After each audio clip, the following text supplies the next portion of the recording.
Hello, I'd like to do what I call a women's edition. I'd like to rant a bit, ask some questions. I want to dedicate this one to a girl from Paris I met in Madrid. I was staying at a place and I met her, and she opened up and I asked her a lot of questions to try to learn, and she was kind enough to give me a few stories that had to do with this topic, and I learned so much from her. So I'm thankful to her for educating me on this topic. When I grew up, it was unquestionably, as James Brown made a song of, it's a man's world. There was no question about it. Was it fair? No, not at all. And I guess I became sympathetic because I had two older sisters, and one of my older sisters was brilliant. She was incredibly smart. She became an engineer. And she was on the beginning of Jeopardy! Alex Trebek did a show called Reach for the Top for high school students in Ottawa, and it was what led to Jeopardy!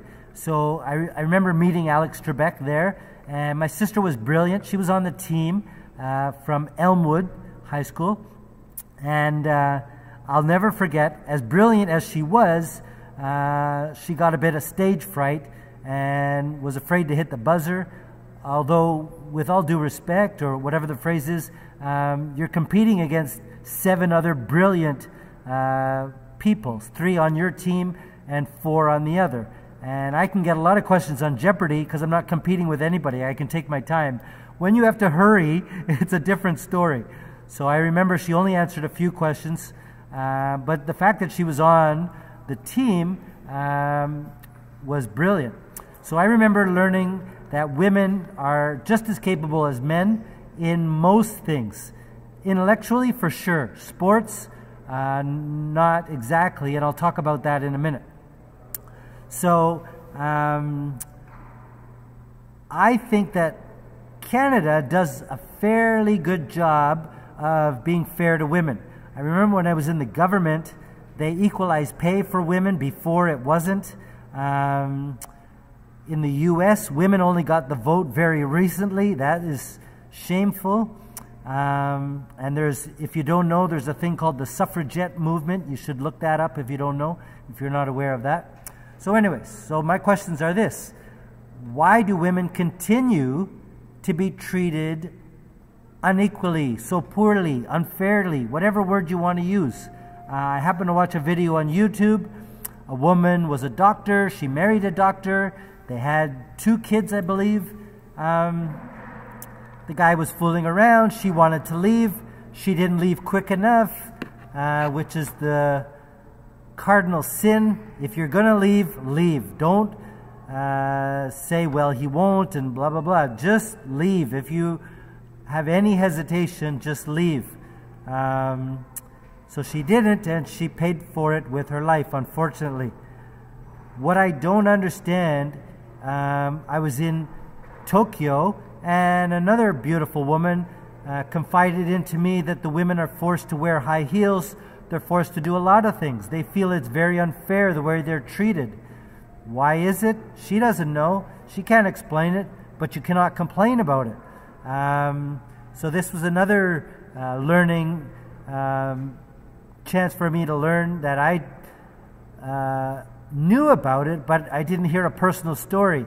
I remember watching again on YouTube about a Japanese woman. She was in the parliament, and she was speaking to an audience full of men, trying to explain that she wasn't treated fairly, and the men complained, go back to the bedroom, go back to the kitchen, get out of the parliament. And I thought the way she was treated was shameful, but she kept going. Good for her, but she was crying as she spoke, and it was just so sad. I remember hearing another incident about the way women are treated in the subway by men, and I saw a bit of that when I was in the subway, and one solution was to make a car just for women. Okay, that's one solution, not the best solution, but it is a solution. But then the women confided into me, well, what if that one's full, and then you're stuck being the only woman in in a cabin where now you're isolated, right? So that's even worse. So there's no easy solution to any of these problems, but I keep asking the question, why aren't women treated equally, fairly? You could go to countries like Saudi Arabia, which I won't talk about, but you can figure out the problem there. So it's not fair, and we should do a better job, I think, of treating women fairly. Now, they are different. The other question I have is, why does everyone follow Kim Kardashian? I really don't understand it, and a lot of other people don't understand it. One close friend of mine who doesn't keep close contact with social media and whatnot, he doesn't even know who she is. And when I said to him, well, good for you, but the rest of us do know who she is, and we don't know why she's so popular. Yes, she's pretty, no question about it, but she did start, well, I won't give you her history, but I don't understand the fascination with her. I've never watched her show, but I don't know why other people do watch her show, and it leads me to question the judgment of people. I just don't get it. I find the 30 seconds I did watch of her show to be fake and phony and ridiculous and silly, and the answer may be that that's the way the world is now. We've changed, but there's not much I can do. I just don't understand the popularity of it. And then there was, so let me talk about the French girl. What I learned from her is that she was walking through the cafes in Madrid, and what she said I didn't know is there happened to be a lot of people from France in Madrid at the time. Now, it's not this girl's fault. She's very, very pretty, and she was walking, and she could hear in French the comments being made by a gentleman about her.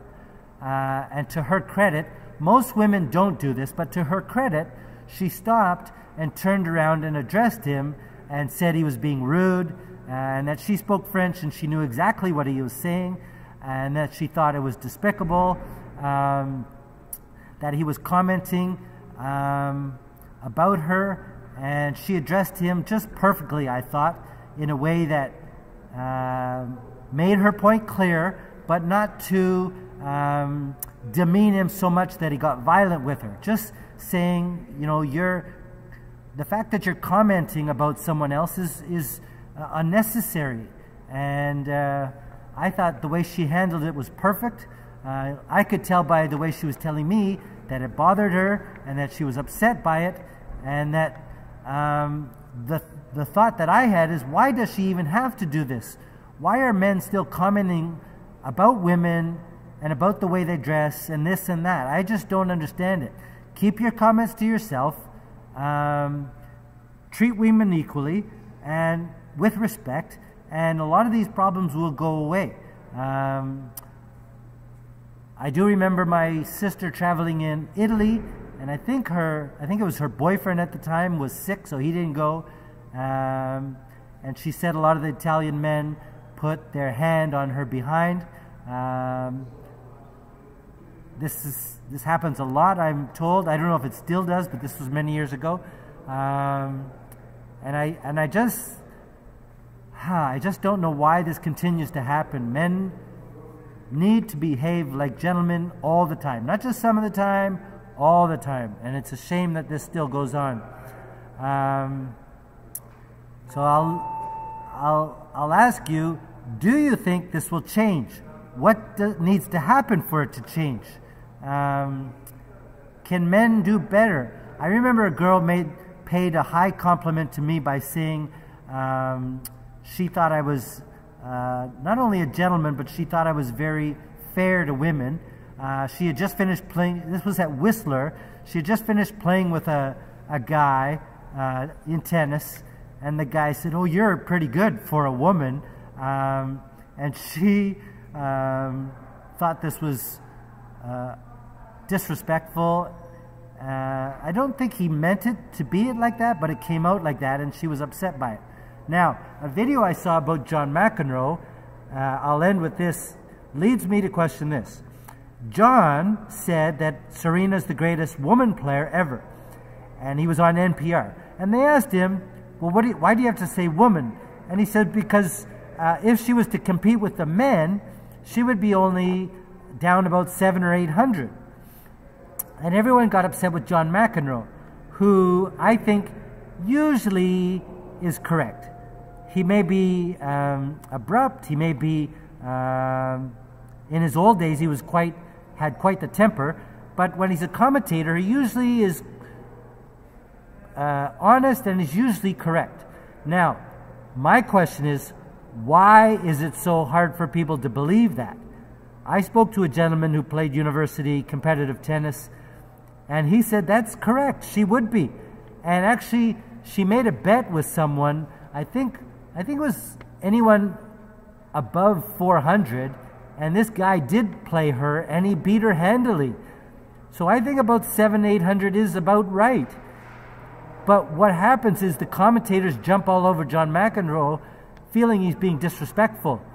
Well, my question to you is, what rank do you think she would be in the men? If she played with the men, where would she rank? Serena wouldn't answer the question. None of the commentators would give a number. But they'll say John's being disrespectful to say 800. Well, I think John's being about right. So he's being honest. Why are other people afraid to be honest? And I think it makes for a poorer society if we are not able to be honest in our comments, right? We have to be able to be honest. Now, I think part of the problem is we're living in a world that's fake. All the reality shows make us feel fake. Everything on TV is fake. No one will be honest. I remember growing up where honesty was the key. You had to be honest. And it seems now that we've lost this part of society. So I'll leave it there. I hope people will comment about some of the questions I asked. Okay, bye.